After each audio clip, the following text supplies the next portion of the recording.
Hey everybody, I'm Hayley Mitchell Haugen. I'm the editor of Sheila-Na-Gig Editions. I want to welcome you tonight. We have a featured reading by Barbara Costas-Biggs and open mic readers from Sheila-Na-Gig Editions Summer 2022 issue. It's going to be a fabulous evening. Thank you for being here. Barbara Costas-Biggs is a poet and librarian from Southern Ohio. Her work has appeared in Appalachian Review, Northern Appalachian Review, 8 Poems, Lost Balloon, Glass, and other venues.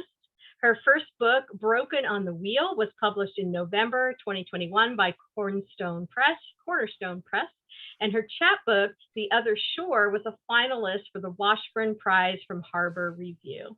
She holds an MFA from Queen's University of Charlotte and an MLIS from Kent State University. Welcome, Barbara. So happy to have you here tonight. Thank you so much. I'm so excited to be here, and I was trying to figure what would be the best course of action with my dogs. Like if I lock them in the room with me, or if I lock them out of the room. I think we risk barking either way. So I apologize in advance because I'm sure it will happen. So yeah, I know I heard someone talking earlier too about their cat. This is my old man. He's as Velcro as they get. And we're just happy that he's having a good day today. So that's good. I think we're all used to Zoom, dogs and cats and toddlers being part of our Zoom reality. So we'll just go with it. I know. Just throwing it out there just in case. All right, take it away. Okay, so thank you. I'm going to read the opening poem from my book, Broken on the Wheel, and it's called The Doe.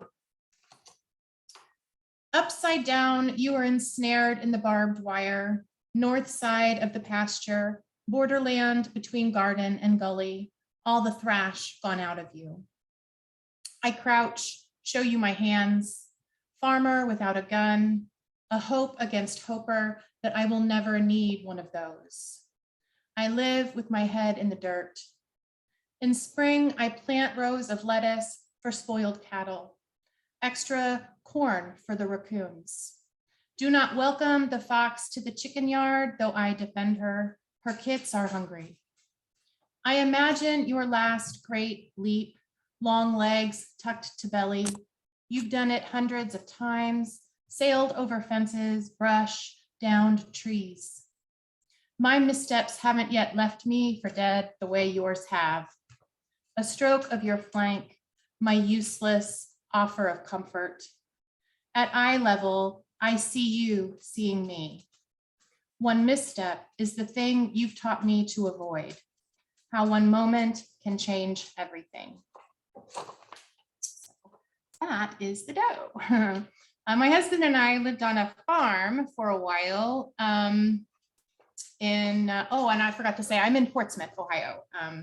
So that's where I am. We lived on a farm briefly, well, not briefly, 3 or 4 years in South Shore, Kentucky, and tried to make a go of a organic farm. And so a lot of these poems come from that time in my life. My boys were very small and we were just having an adventure that, we didn't know what we were doing, but this is not one of those inspired poems. But I will say that this is the poem that has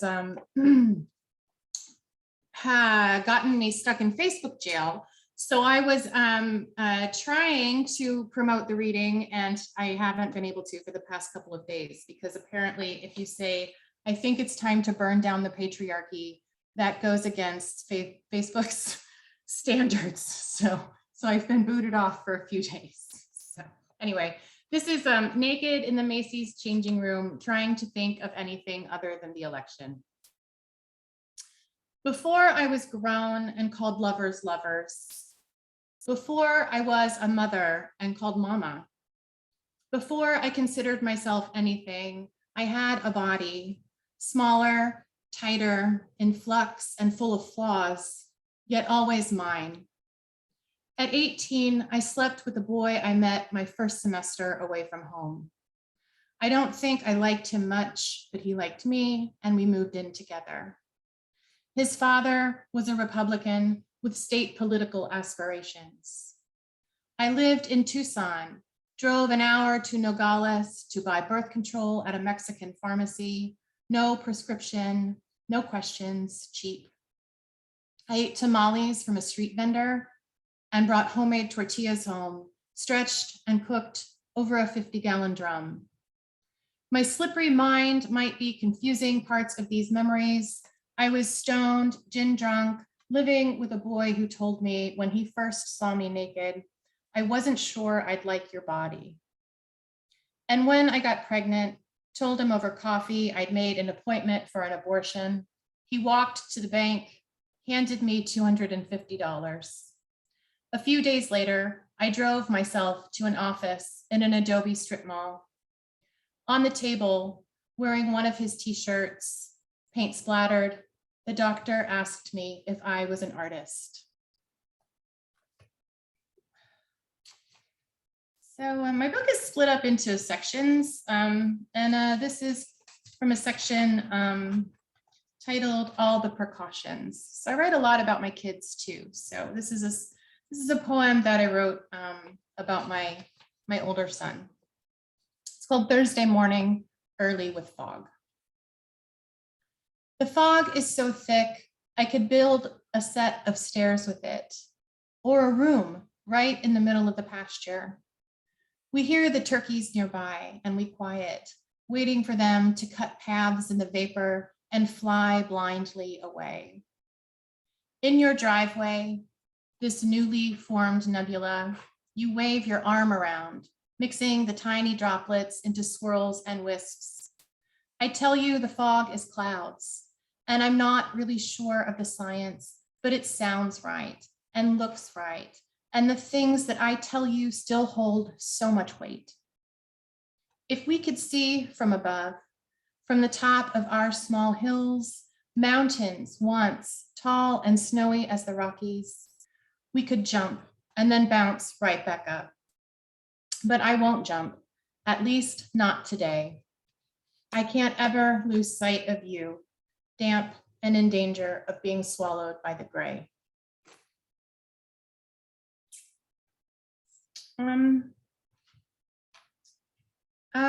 I also chose some poems this evening to read about some good friends of mine. So I've been thinking about them a lot lately. Of course, the pandemic has kept us away from some of the people that we love the most.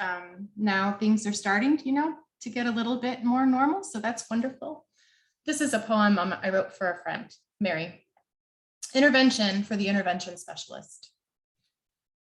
There's a small dive bar just over the Ohio-Indiana line where you can still smoke indoors and feed bills into a jukebox. This is where you choose to write your dissertation, away from clinging children, from dishes crusted with breakfast, from your husband. The St. Pauli girl flickers above your curls. Terms like functional behavioral assessment and response to intervention line the pages, and you realize that you are not a savior. The boy from your class that you hire to mow your lawn will always steal from your purse while you run to the carryout. You love them, they slash your tires. You will never lose that drowning feeling when you click your car door locked in the school parking lot. The cornfields outside hold on to the warmth of the day. The sunset is the same color as the draft beer sweating in front of you. This is another poem that I wrote for a friend. I don't know that I've ever read this out loud before, so I might stumble a little bit, we'll see. This is called All Dark Places. Remind me of nights we sat on a dock, chilled, dipping toes in water. Remind me how we hid behind pampas grass, pinkies intertwined, watching a low moonrise. Road creases matched my heartbeat and led me to you. I used to meet you at the Drexel, arriving early so I could watch you park, watch you looking for me. I want to call you, ask you to remember all of this to me. Surely I'm not confusing you with someone else. I don't think you were with someone else. Remember to me the darkened paths in the Metro Park, the one near your father's home, where we saw a piebald deer, its legs thin like spindles, its flank shivered when it saw us, like my neck when you brushed away a mosquito. Can I do that? Can I call you? My memory is stubborn, doesn't want to be memory at all. Remember to me all my youth, all of you. Is that too much? Made it through. That was not too bad. This is another one for a friend, an old friend. Actually, some of these are like old lovers. I don't know. Maybe I should do a new chapbook about old lovers. So this is Stockholm. I don't have a coat heavy enough for the weather in Stockholm. It's where you live now amongst, I imagine, blondes in snow boots, blondes in high-collared coats, blondes and blondes and blondes. I picture the street signs a bit rusted at the edges, years of snowpack and salt melt. I picture the streets empty, the men and women quiet, huddled around fireplaces, wishing the sun might finally rise again. All guessing, all wondering on my end. In pictures, the city is yellow buildings, blue sky. I don't buy it. You could tell me that Stockholm radiates with saved light from the summer months. And when the sun goes down in winter, you could tell me that Stockholm radiates with saved light from the summer months when the sun goes down in winter, and I would feel pulled there. I would be thinking only of pickled herring and snowshoes. In Stockholm, which I admit, I confuse with Copenhagen, with Oslo and Tromsø, I don't think I'd be content. Too much darkness, then too much light. In all or nothing situations, I always stand frozen. I think I have a couple of minutes, so a couple more maybe. I was going to read, I'm not sure where it is in here, somewhere. Let's say, yeah, I'm gonna read, let's say, this was part of Sheila-Na-Gig, so I wanted to read this one. A beach ball bouncing down the road in the December wind. The clouds, round, mammothous, whitecaps on the river. These gray days, these short days, I drive to work in the dark and back home in the dark. On winter days like this, I miss Tucson. Not the ex-lover I met there and then ran back east to forget. I miss the bike, a Peugeot that I loved. I'd ride to Time Market from my little place at 7th and Euclid for Marlboros. I miss Catalina Park, late night drunken burritos from Los Betos, sunsets that stretch the entire sky. In Tucson, the time never changes. No fallback, spring forward. My husband said to me yesterday that we only have now, that I live in the past, always wishing to change unchangeable things. So I changed them here in this poem. Let's say I went home with Tyson, not the ex-lover. When Paul crashed his Vespa in front of my place, I didn't bake him a loaf of bread. I let Carolyn kiss me and I kept the dogs. In Tucson, the time never changes. I am still 18, 19, 20, bad hair and bad decisions. On winter days, it makes sense to me to miss the sun. And then I think maybe I've got one more and it's sort of a new one. So, and there goes my timer. So I think I set it for 13 minutes. So is it one more okay? Okay. This is called I Had a Good Time Once, not too long ago. I had a good time once, not too long ago, but today I have the heaviness made thicker by the blanket of gray clouds that have swaddled the sky for a week. The heaviness is the sky, but it is also my chest and my feet, my chest wanting to take a break from the reflexive in and out, my feet wishing for winds that might swirl me high, looking out for any travelers below. I'm listening for anything that will break me of this stupor. I'm listening for the crash of the train cars in the train yard, the squeak of the white-tailed chipmunk who lives in the stone wall outside my kitchen window, the sound of my children not bickering. I had a good time once, not too long ago. And like in the movie, after it moves back to black and white, I want to say, and you were there, and you, while someone presses the cold cloth to my forehead. So, thank you so much. I'm so excited and humbled to be here. So thank you very much. Thank you so much, Barbara. So I have put Barbara's link to her book on Amazon in the chat, and I just bought it, and I should have had it by now because it's been out for a little while. And these readings remind me to buy people's books. So I know. I love these events, especially because then, like, you know, a week later I get book packages, and that's awesome. So thank you so much, Hayley. Thank you, Barbara. All right, so we're going to move into the next portion of our event, and that is our open mic reading by Sheila-Na-Gig online contributors for our summer 2022 edition. I think we're up to like volume 6 point something, 2 or 3. we're up there. So it's very, very exciting. So Donna, you're going to go ahead and open us up and introduce yourself, and we'll take it from there. Good evening, everyone. I'm Donna Pucciani, coming to you from the Chicago area. And I'm going to start with a poem which I wrote back in 2006, which unfortunately demands to be read this evening. It's called American Dream. It is hot and dark in here, and the smell of death surrounds us. We have stopped moving, but for how long? Have we reached the vast desert of opportunity? Does the sun grin through its white teeth now, or does the moon bend its tired head to lick the roof of the truck, silent and gaunt as a stray dog?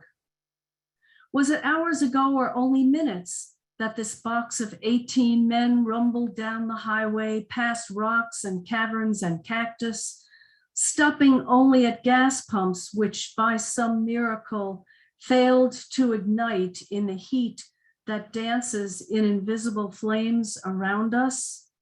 Then at least we may have caught fire and died quickly in a pall of black smoke and scorched flesh, with barely enough time to utter our mothers' names.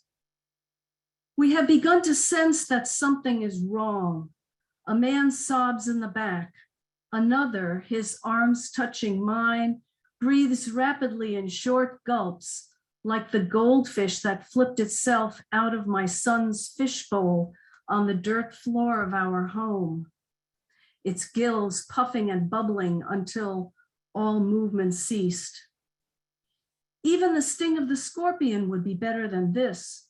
I myself would give anything to unfold my legs, step out on the hot sand, see the heat rise against the white sky in waves of see-through silk, breathe the torrid air and move from row to row of lettuces or strawberries or grapes, send dollars home to Dolores.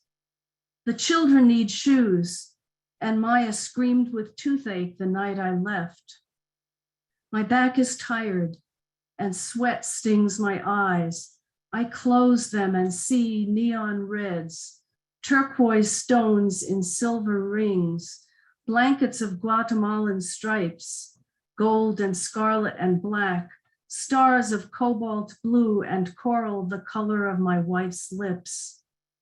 My breath comes in little puffs. I smell decay. We have paid the coyote. We have been too long in this truck.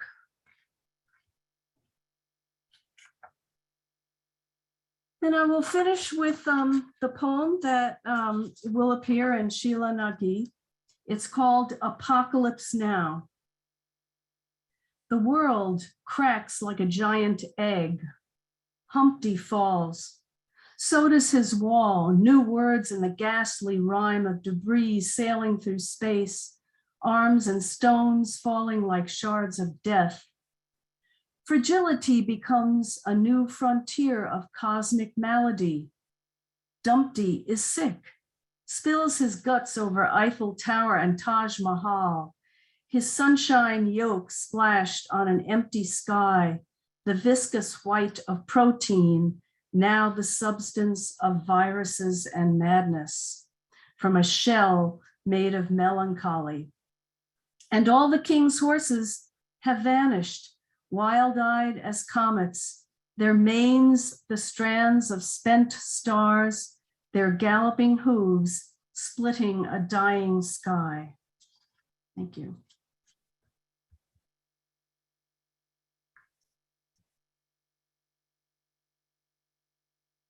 Yeah, oh gosh, Donna is a hard act to follow. I'm Marianne, and I actually have two Sheila-Na-Gig poems. The first is in the most recent. It's in Jamaica, New York, 6 months after turning 30. I shut off the window unit to feel the breeze sweep through ash trees, letting the last sun slip past the whorls of wire on the fence. Outside the city, my coworkers bake on roof decks until the sun dissolves. They drink frozen cocktails. They talk, they laugh, they talk, they laugh. Other coworkers live in Hollis, having come from the other Jamaica. Words sparkle as they heap up plates of goats, greens, and roti. My bone-thin husband watches baseball in the chilly rooms below. He cheers for the home team and plants perennials around this bandaged up house, the only one with an asphalt yard. Okay. And the other poem I'd like to read was in Sheila-Na-Gig a while ago. I'm thinking it was 2021, maybe 2020. It's called Leaving the City Made of Fog. It's an ekphrastic poem. It's after Hung Ju Khan's Density versus Emptiness 20-3, which is a triptych. And I know definitely this poem was after 2020 because the painting was made in 2020. Leaving the City Made of Fog. In quarantine, the artist walks past spring flowers, pink dogwoods that could be starch silk. The slight wind pushes cherry blossoms to the ground where footsteps crush them. The blue haze smells of alcohol wipes, scent of this hospital city. Siren sounds drown out the thin songs of returning birds perched in trees. Mist hangs down to hide houses. He has seen too much in winter when he walked miles to the studio. Stretch canvas, used oils to capture the city of fog, and the girl who smelled of mocha and turpentine. Twice they danced at a club, pressed together without masks. At last, sun and sky break through. Next week, he is leaving the city of fog. Next week, he is flying home. Masked and gloved, he will ride the empty subway, feeling the streets above him disappear, longing for the streets back home, crowded with people who brush past him. He has already forgotten the girl's name. Thank you.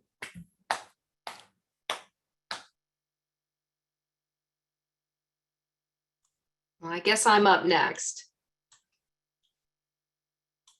So I would like to read a poem which has a little, well, a little lilt to it, I guess. It's called Bird Watching. Maybe I should get a book, Field Guide to Ohio's Songbirds, or just a book with pictures and names cross-referenced and counted. A book so that I can sound educated and important sitting on the deck, sipping wine, making small talk.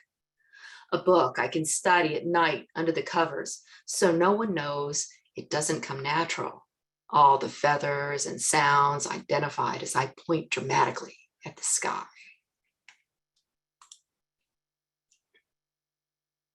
And my poems are pretty short tonight. And I want to read, and I hope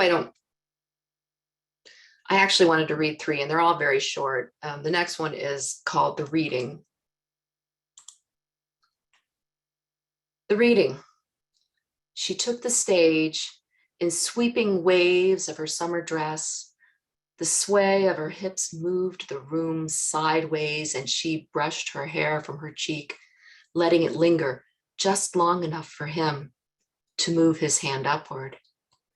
She spoke in accents, teaching words of peace in Farsi. Her eyes mesmerized him like a dancer's invitation.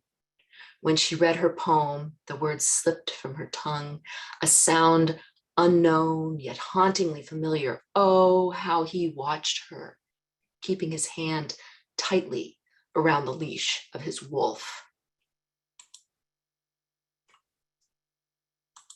And one more, and I must read, this is the poem that was published by Sheila-Na-Gig. It's called The Look of You. The look of you, you look like your father. You always resented him. The firstborn, the favorite, and you like a bastard beaten with an antique billy club before the police came and confiscated it.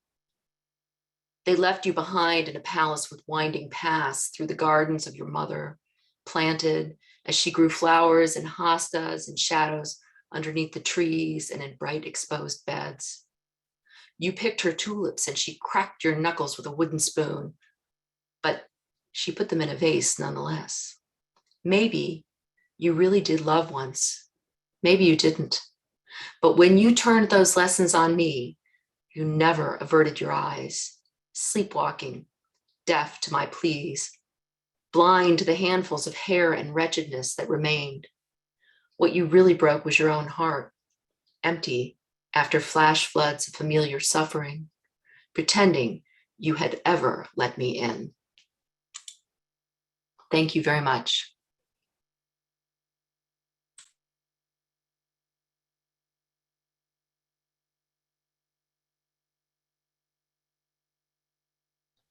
I believe I'm next.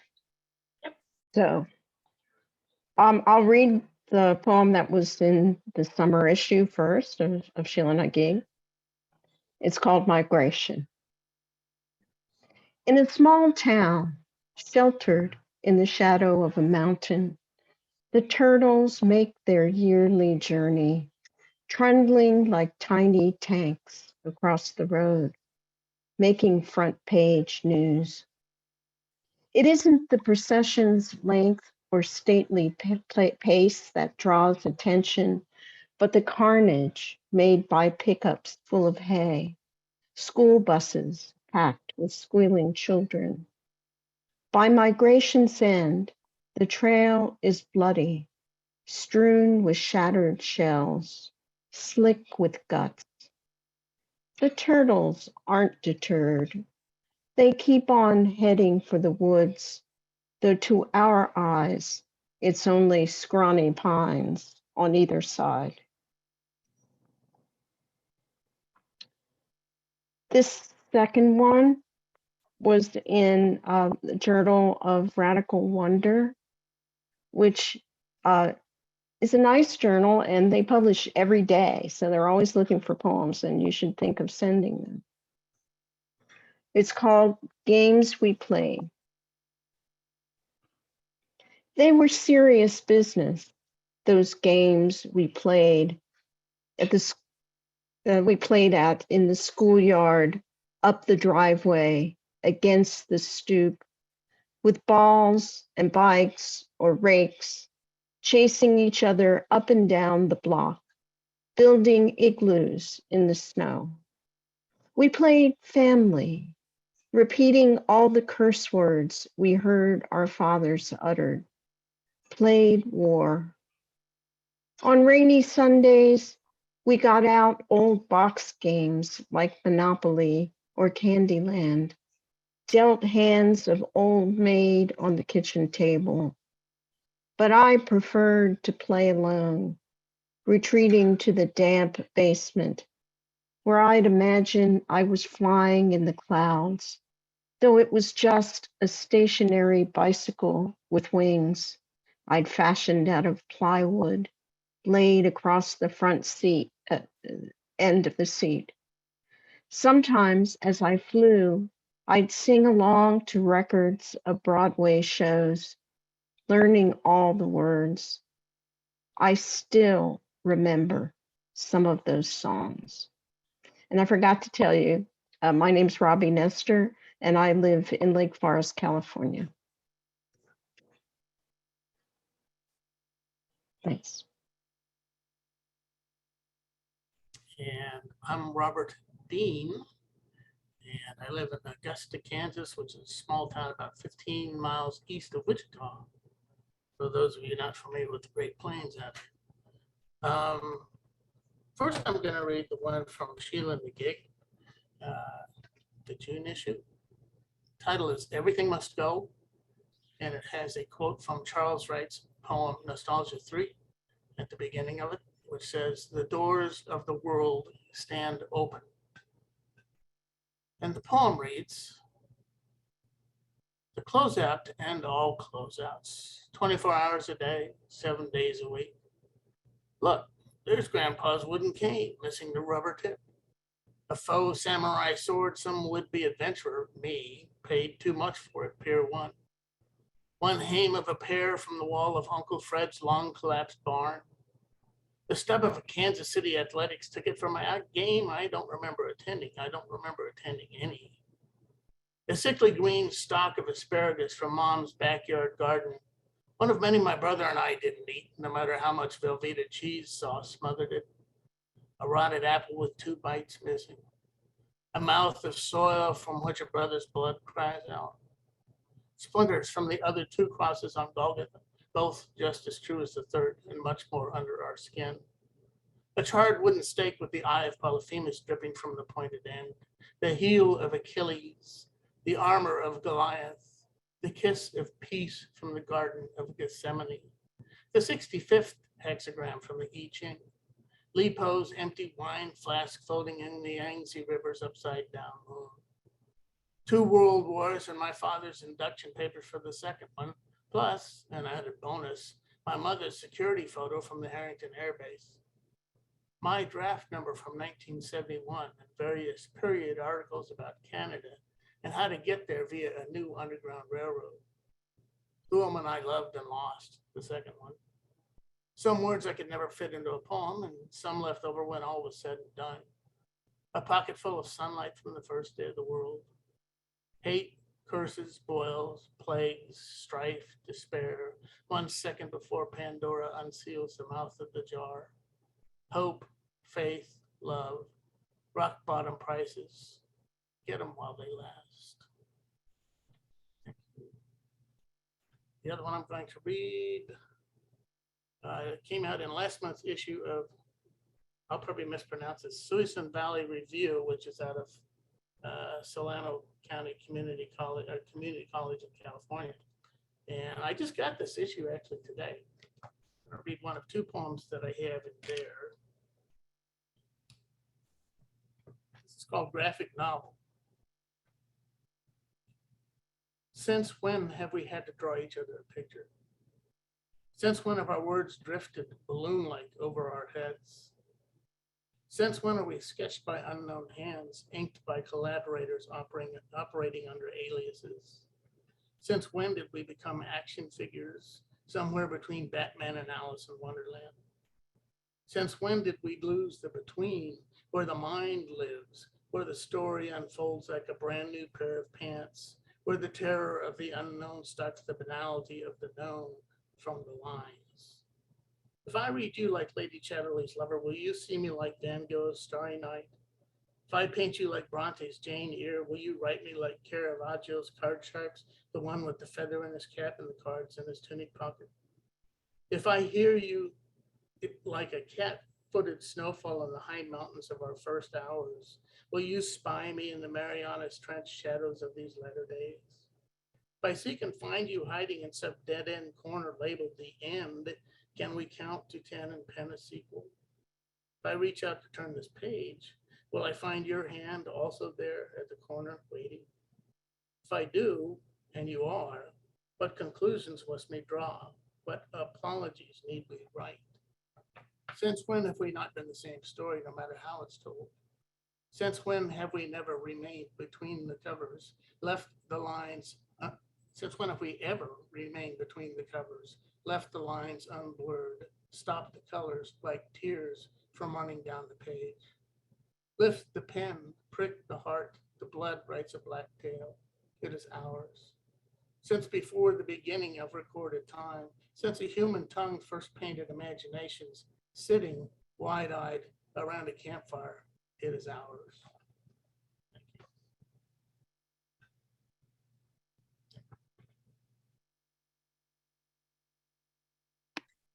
I think I'm next. I'm Toady and I'm reading from Los Angeles, from Eagle Rock. I'm gonna read the poem that is in the summary sheet. It's called, can you hear me?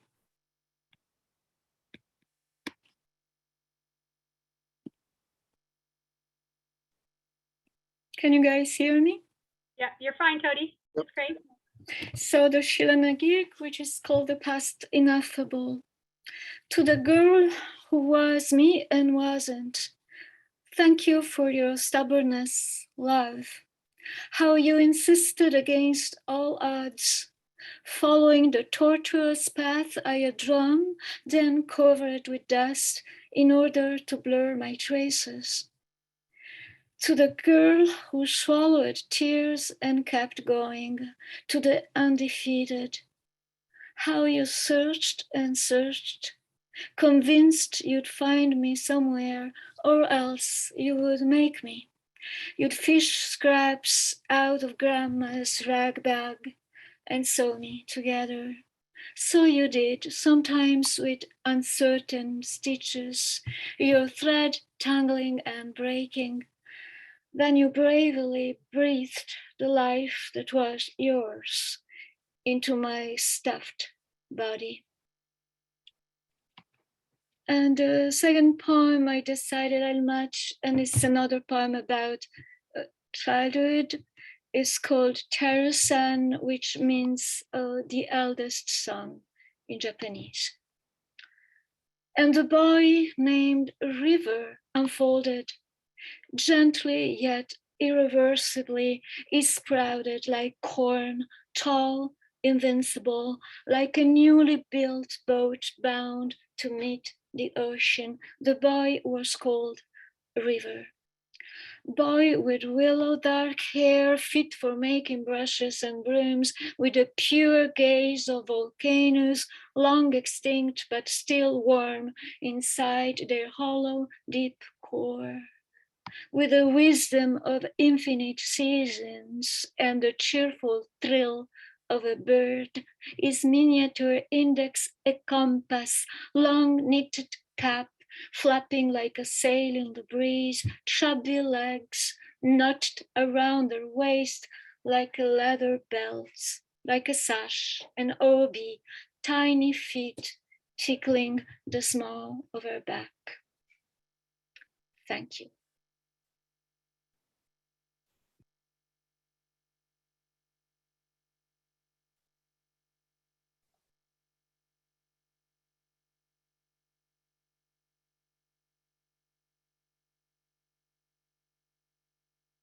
You're up. Me? Yep. Hello. Okay. Hello, my name is Julie. I'm joining you from Spain. I'm going to start with my Sheila-Na-Gig poem. And I wanted to say thank you again to Hayley for choosing it as Editor's Choice Award. I haven't stopped celebrating since I got the email. So I'm going to start with that one. Okay. And it's called Cumbre Vieja. A lone dog, her pant, the hollow of bone, digs through a mountain of ash in the space where vegetables used to grow, searching for scraps of anything cool enough to appease the beast in her belly. The air through which she hobbles is too thick with gases to detect the scent of the family that once fed her. Somewhere below her paws, a swing set shrouded in hardened lava, the weak creak of its pleas echoing the voices of the children who had soared and twirled under its frame for generations. In the wide open space where a wall-to-wall bookshelf once stood, a rectangle of absence sags, as if the lives of the people in the photo albums that lined its former shelf had disintegrated in the blaze too. We're watching all of this from the cool safety of the mainland, how civilization crumbles day after day under Cumbre Vieja's ravenous tongues. My son quakes in and out of the kitchen, eyes aglow, hands the flare of volcanoes, every word out of his mouth an eruption. His mind has filled the crater with popcorn, buttery puffs tumbling down slopes, over cliffs, into the ocean where holiday goers once went sailing and scuba diving. He blasts out of the room again before I can pour kisses on his fire, before I can tell him this is not a Sunday afternoon movie bubbling with special effects to kindle our senses. But how would I explain away the baseball cap and backpack-clad tourists spreading across the island, binoculars in hand, oohs and ahs oozing down their chins? How to portray to a 4-year-old the family splayed on the cement floor of someone else's garage, listless as rocks, the young boy whose school collapsed, whimpering in his mother's embrace, or the man staggering across his family's plantation, lugging a bunch of blackened bananas over his shoulder, like a sack full of sorrows, just the way I carry my child when he's heavy with sleep. Or the pickup truck piled with mattresses and the woman riding on top, her expression falling in embers as though emulating the buildings around her, while history stuffs its belly, not with popcorn, son, but with memories of an island lost down the throat of a beast. Thank you. And thank you for my second poem, since it's still June there in the US, Prince's birthday month, I'm going to read one of my Prince poems, the latest one published in One Art. All That Glitters, for Prince, my muse. 6 years on, and you still surface in everything that shines. A spoonful of honey drizzled on toast, bits of crystal embedded in rocks my children bring home, opening their hands as if cupping hummingbird eggs or a miracle. A question glinting off a mountaintop whose slopes dip into the valley between then and now. Could you have foreseen a generation of rainbow children gone drab, faces of the future you had envisioned clouded behind masks? Nowadays, I watch the world through a deluge of uncertainty, clutching your music as if every note were a lifeline. To say I haven't bathed in every rain of sequins would be a lie. To say every ruffle hasn't billowed against the silk cheek of my prayers would be as blasphemous as blowing the wishes off the shimmer of a shooting star. How, in the early days of the pandemic, you fluttered among the wilted petals of my gape, like a golden-winged butterfly or a guitar god, all strum, soul, and split, defying me back into bloom. Remember that time I was slouched in my parked car after a fearful trip to the supermarket, wondering how a virus had grown muscle enough to tilt an entire planet off its orbit, wandering through the winding halls of my tears when you appeared, an apparition of glitter and melody, twirling at the top of your falsetto, your voice the fire that would guide me out of the day's despair. The streets felt peopled then. The potted plants on my windowsill glow in the colors of dawn, and I know you're the one who has illuminated today's stage. That later, a million sequins of sunlight will spill over me, scatter across the earth like an eternal grand finale. Thank you very much. Thank you.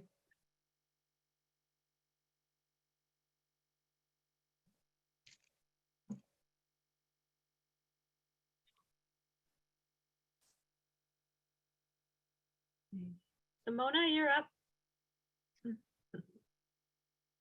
I think you're muted if you're, yep, we cannot hear you.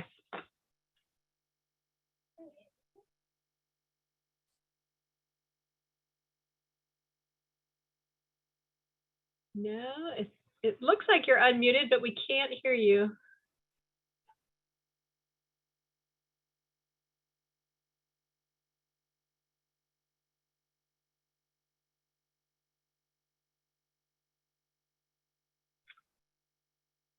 I don't know if it has something to do with the earphones.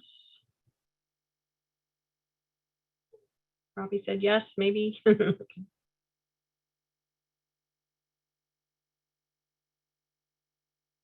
Nope.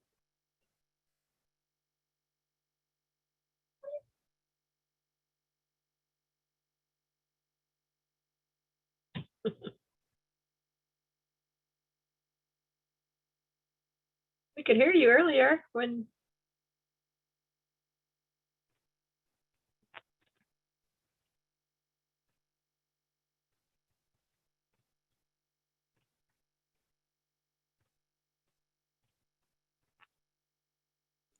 Can you hear me now? Yes.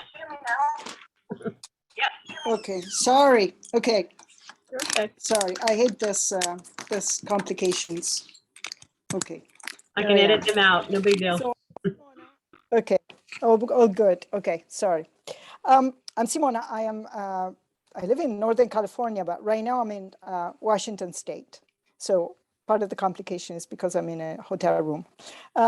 I am reading first a poem from the current issue of Sheila-Na-Gig, and then another poem that is actually my most recent, the most recent poem that I wrote, inspired by recent events. Dark November evening. Not all blows announce themselves like geyser stroke whose surface rises into a low dome a few seconds before it explodes, hurling boiling water at the sky. Not all tragedies are staged in front of a blood-red backdrop under lurid yellow light, with a trio playing dissonant music, searching for a chord to come to rest on. But when the time was set at the end of the day, when the two of us and he were the only people left in the building, when the light in his office was a single soft lamp that left us in shadow, when he rustled printed sheets of paper on his desk without looking into our eyes, in the lengthening pause, the six-letter word detonated in our ears. So when he lifted his head and started talking, we were already stranded in a private darkness, not even holding hands for fear our fingers would find nothing but a thread cut short. I should have known by the late hour, the black sky shrouding the empty medical building, that we would step into cancerous night.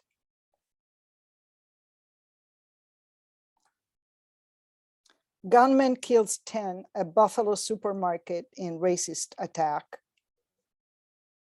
On May 14, cycling to Santa Cruz, I stopped at the park in Felton, tilted my face up to drink at the edge of the grass. A car door shut, a tall, broad-shouldered man in a blue shirt, his skin polished bronze, black hair in a braid down his back, held a bulldog wearing a harness vest, its legs limp like a marionette's, unable to carry its weight. Is he recovering? A full-faced, half-sword smile flooded the man's eyes, crinkled his face like wind wrinkles sand. No, he's old, has trouble walking, but loves people. So I bring him to the park. He sits and watches. He's happy. Children carrying glitter gift bags and balloons streamed by, calling each other, their voices castanets. As the dog was pulling him toward the park's heart, the man beamed, nodded his goodbye, made the sky bluer, the light sharper. My country is where the man with the bulldog lives. His smile was sweet, like white grapes when I'm tired and thirsty, warm like the air at noon after the sun has cleared the coastal fog. I should have learned their names. Thank you. Thanks so much, Simona. And Simona, I don't know if she's seen this yet, but Simona and I are in the proofing stages of her book. And so since you're traveling, you may not see that it's real. That we actually have a book. It is real. This is real. So you'll Thank get you, this Hayley. in the mail. So it's probably waiting for you back home. So look for Simona's book, Survival Time, forthcoming. And the first poem that you read is in the book too. So thank you so much. So very exciting. Yep. All right. So next up, I noticed we have a twofer. I think this is the first time online that we've had two poets coming in from the same room. So we have Deni first, and then Jane. So take it away, Deni. Okay, I've got two shorties. The first one is about my dad. And Hayley, thanks for publishing this little feller. It's called Forgiveness. He smoked Pall Malls with abandon. A bottle of Jim Beam cinched between his thighs. Dean Martin on the radio singing to the five of us little kids in the back seat. So what? So he bought us all fast food, crumpled the empty bags and tossed them out the window like what he'd rather forget. Then he told us to toss ours too. And we all lined up on our knees, looked out the wide expanse of rear view window, watched wads of garbage flit like orchids. Sometimes we fought like dogs, and he paid us to count yellow school buses in July to shut us up. We were young. He was too, in a reckless age, and eventually those empty bags, all those cigarette butts that tumbled from the ashtray along the outside of his green Fleetwood, Jim Beam turned upside down, smashed on the pavement, and sparkling like fairy dust, were miles and miles behind us. And this second one, I just wrote it last week, so I don't even know if it's done, but I figured what the heck, I'll read it. It's called At the River. I have taught my son the importance of smell, of holding a thing in the back of his throat, while ordinary air filters its way to his lungs, like he has no eyes, the way his breath captures light, folds it away, studies the loam of a speckled stone, a broken shell in the dark. Fish odor rises like prayer. He will remember it was autumn, the dishes having just been done, the scent of them on and around me as we played like stone statues moving freely on the bank. This night at the river, he throws rocks in like wishes, wishes like rocks that sink slowly, then wait to take root. Thank you.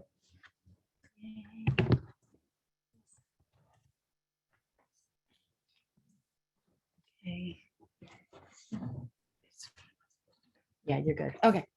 I'm Jane Ann, and I'm going to read, the first poem I'm going to read is the one that Hayley published. It's called We Can Share This.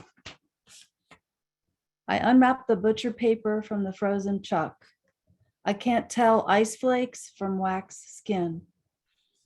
When work buries you, I take your blood pressure, you take, mine. What couples do. Systolic, the blood's embrace. Diastolic, its yield and release, like the weight of your body lifted over mine. I don't know how to manage a heart that flits like a bird from a salt marsh. I can't keep you safe, your wrist on the table turned up like sacrifice. I uncuff your arm, its meat alive, thumping. We can share this meal that marinates in tarragon and garlic. We can eat from this gleaming china, drink from this crystal cup. We can watch the tapers as they burn the dark edges of the world. And this is a new, thanks. This is a new poem. It's a sonnet and it's called Admit It. The booze, the sky, blue Ford Torino that hit the deer on the drive from Iowa City home to Ohio, her spirit quick in the side view mirror and her body never recovered. Maybe she leapt the guardrail, thrust into the yellow caryopsis. You never thought she might have stuck the landing alive in the ravine, or what happened to the others trailing behind. Just having finished your MFA, just over it by 23, all the pomp of famous poets, art, and sex.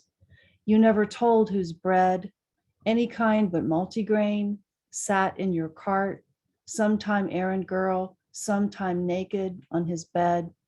None of it meant much, but it hit you like a truck.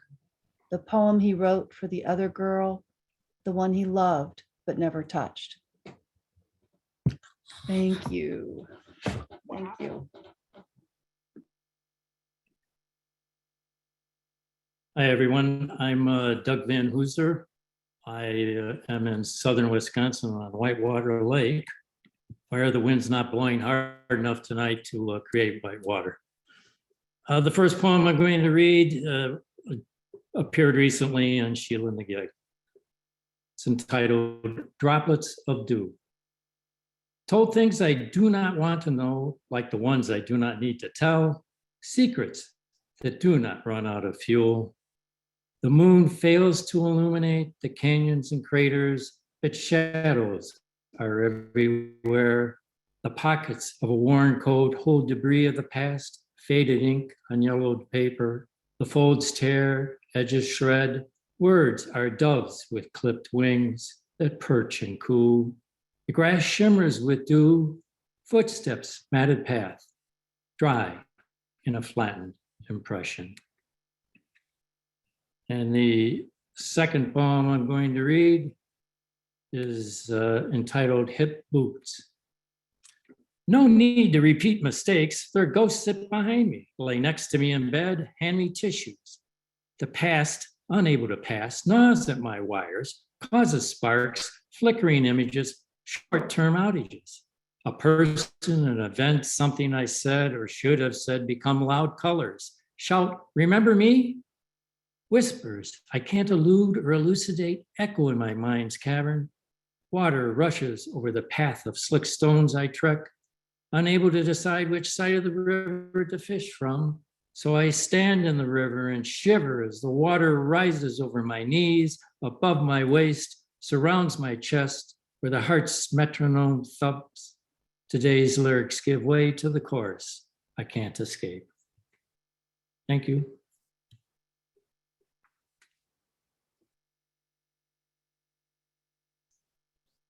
Hi there.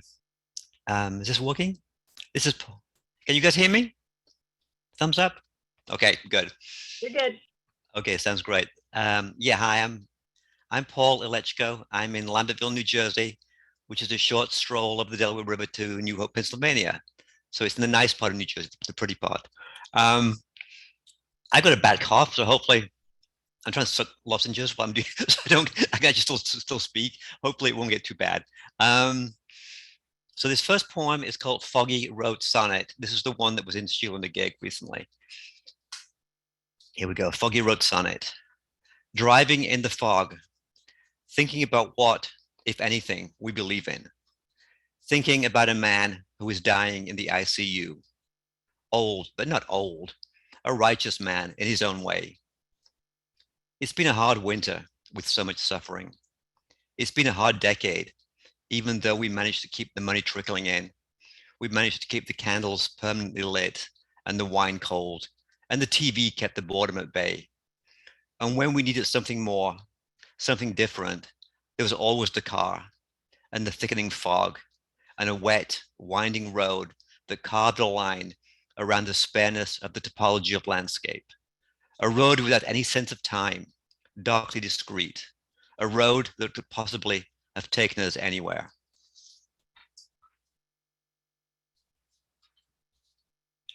And the second one is a new poem recently written, I'm following the trend here, called Evolutionary Fable. Eventually, the fish put down feet and walked out of the sea. In my memory, it was a summer day, the shallow water hot under a burning sun.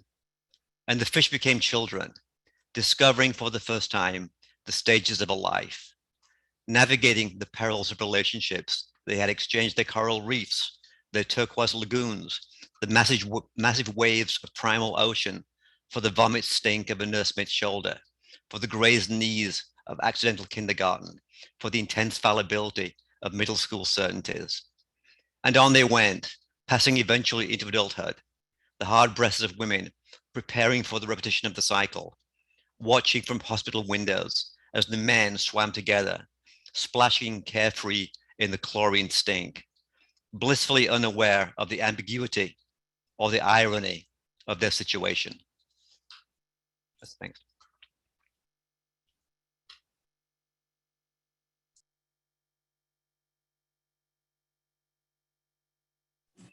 I hope you can hear me. Can you?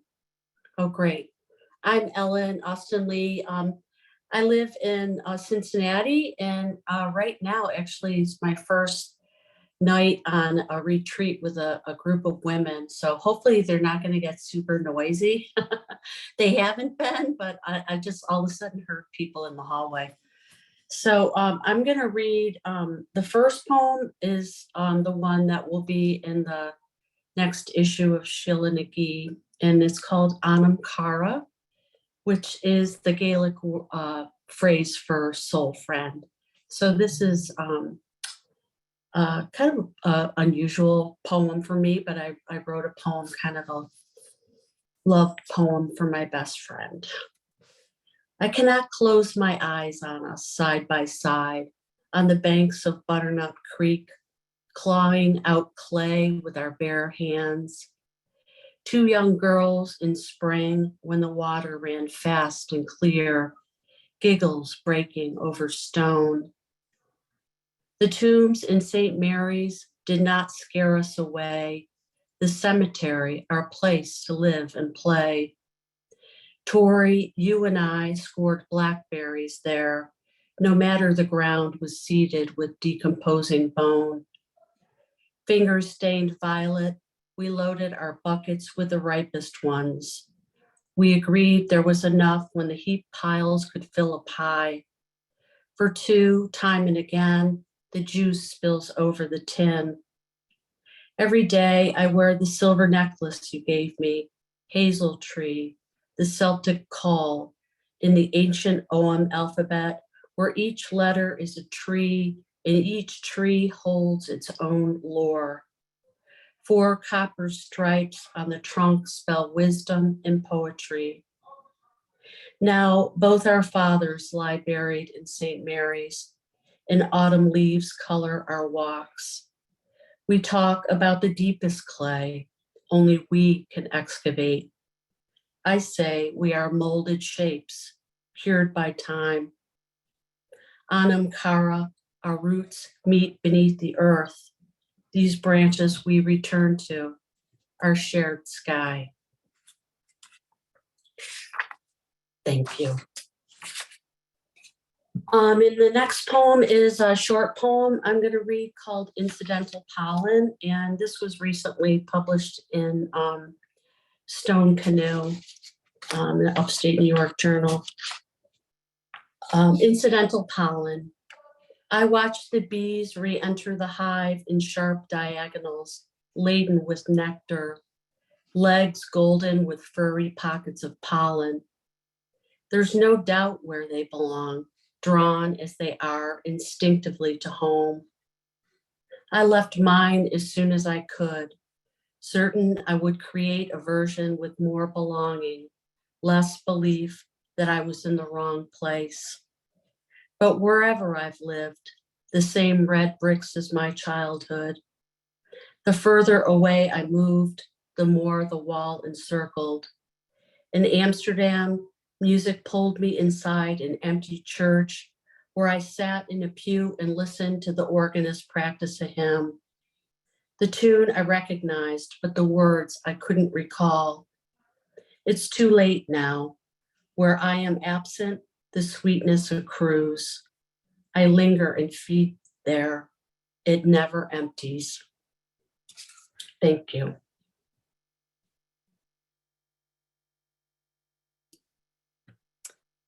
Hi, I'm Marjorie, and I'm in New Hampshire at the border of Vermont, Connecticut River. I'm a terrible Zoomer. I prefer my camera off, but I just want to tell you all that hearing all your poems has been really wonderful. It's sort of a cumulative feeling of the heart, and I really appreciate being here. My first one that Hayley chose is pretty sad. It's a sad poem, but here we are. Beyond the Pale. Woe is the coral reef who chokes in damaged waters. Imagine trying to breathe in a house of smoke. Imagine being caressed by poison palms, embraced by toxic arms, and there's no escape. Imagine you've graciously housed visitors from all walks, all ways, sheltered in your corridors, welcomed in the nooks and crannies, a community of travelers whose paths crisscross, interwoven to create a sustaining fabric for all. But your place is invaded and the life choked out. Bycatch and ghost gear bring ruin. Host and provider no more. You cannot survive relentless siege and plunder.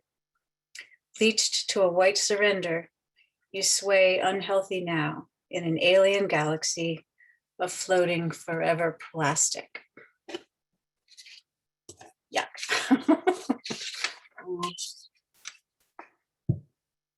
And my second poem is, I guess, a palindrome. Things we carry get held in skin, melded to bones, floated in marrow. Bodies, they become like baskets, holding the moments we've walked through. A flavor seared on the tongue stitches to place or person in that moment forever on. Sound that went through a chest as song now lingers always in every vein, seeing certain light diffused in golden mist, a glow, as J.M. Turner painted, soaks into our hearts like rain. We carry our loads as blessing or burden and become a particular mix, a unique recipe, a precise bouquet. The assortment, shapes, colors, leaves, stems, of which flowers display and describe us. Which flowers display and describe us, stems, leaves, colors, shapes, the assortment, a precise bouquet, a unique recipe, the particular mix we've become. We carry our loads as blessing or burden, soaking into our hearts like rain in golden mist, glowing, J.M. Turner-esque, light diffused, lingering, always now in every vein. Sound that went through chest a song or a person who in that moment stitches to place, a flavor seared on the tongue, holding the moments we walked through. Bodies become like baskets, floating in marrow, held in skin, melded to bones, the things we carry. Thank you.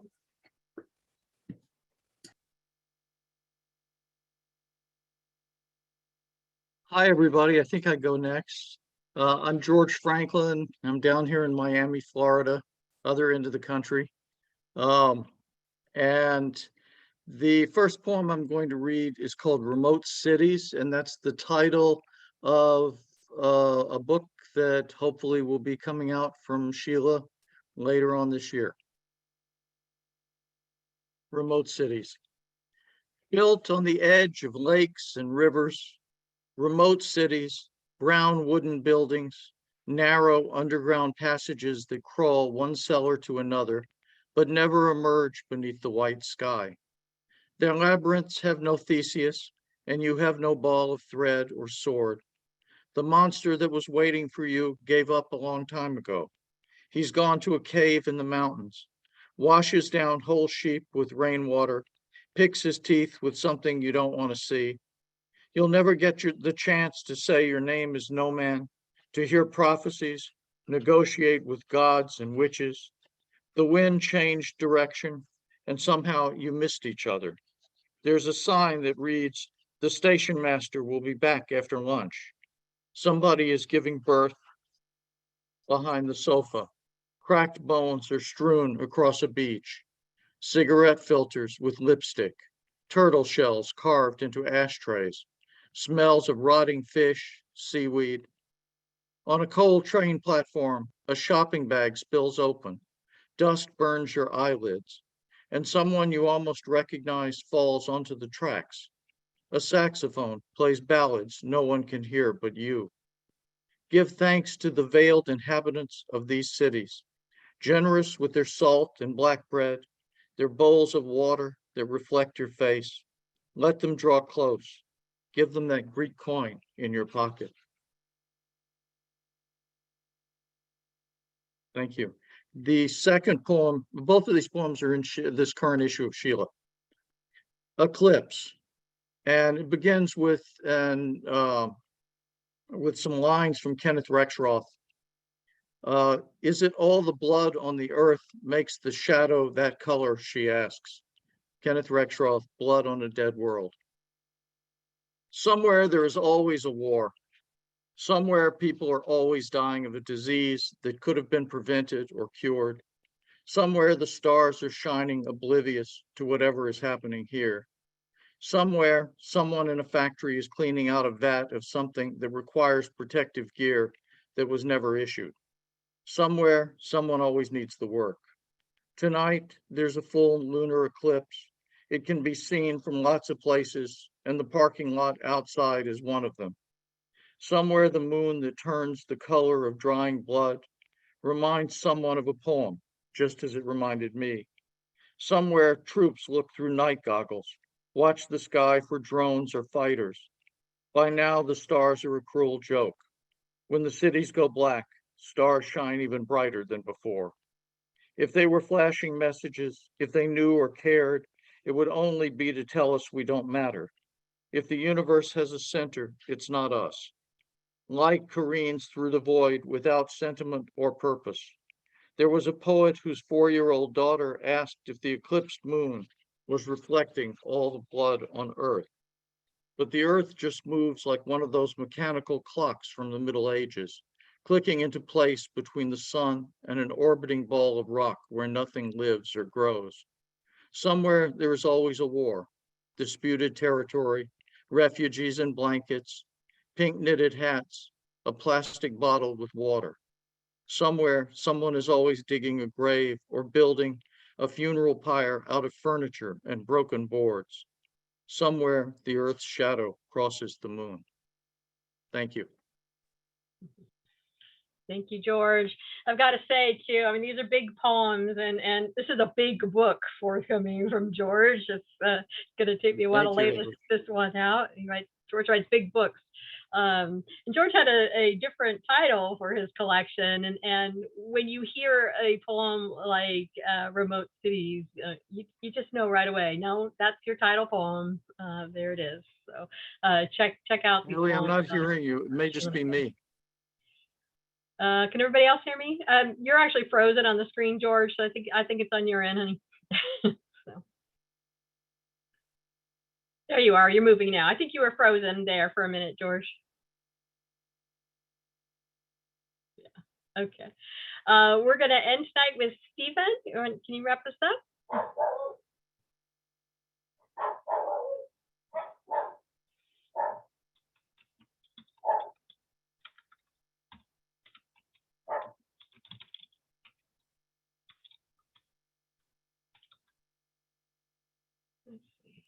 I think Stephen's muted. Yep. You're muted, Stephen. Let's try again. I think I'm not muted now, There you go. We're good. but I'm not visible. Okay. Hold on. We can see you. I can see you. We can see you. Okay. Okay, I can't see me, but that's all right. That's all right. I've been writing gentler since the pandemic. I'm not exactly sure why, but there it is. This first one was published in Sheila, and I think that's why I'm here, but I don't know. It's called Ridge. August rains have left the ground green and boggy.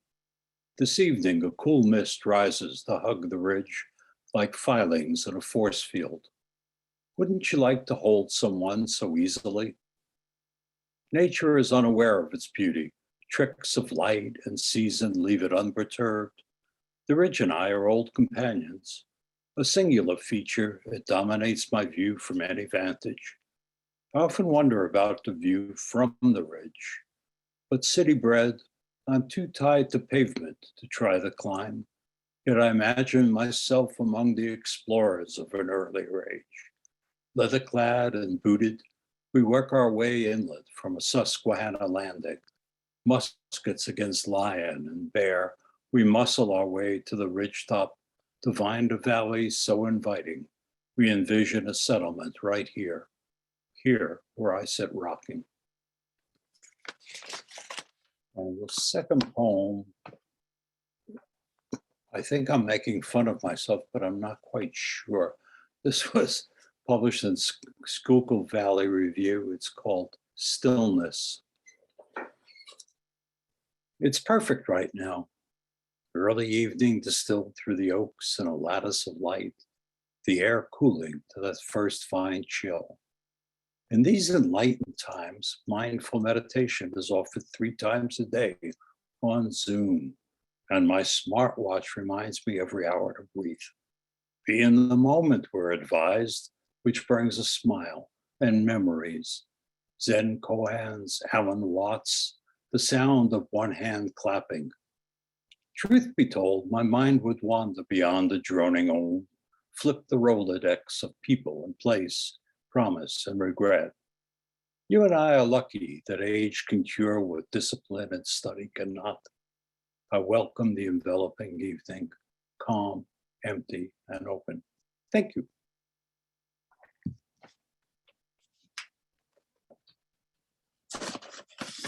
Okay, I'd like to thank all of our poets for being here tonight and Barbara Costas-Biggs for being our featured reader. Thanks so much, all of you, for making this incredible Sheila-Na-Gig community online and on YouTube. Just so honored to know you and have the opportunity to showcase your work. Thank you so much again for being here, and have a happy July 4th. Hi, everyone. Thank you. Thank you.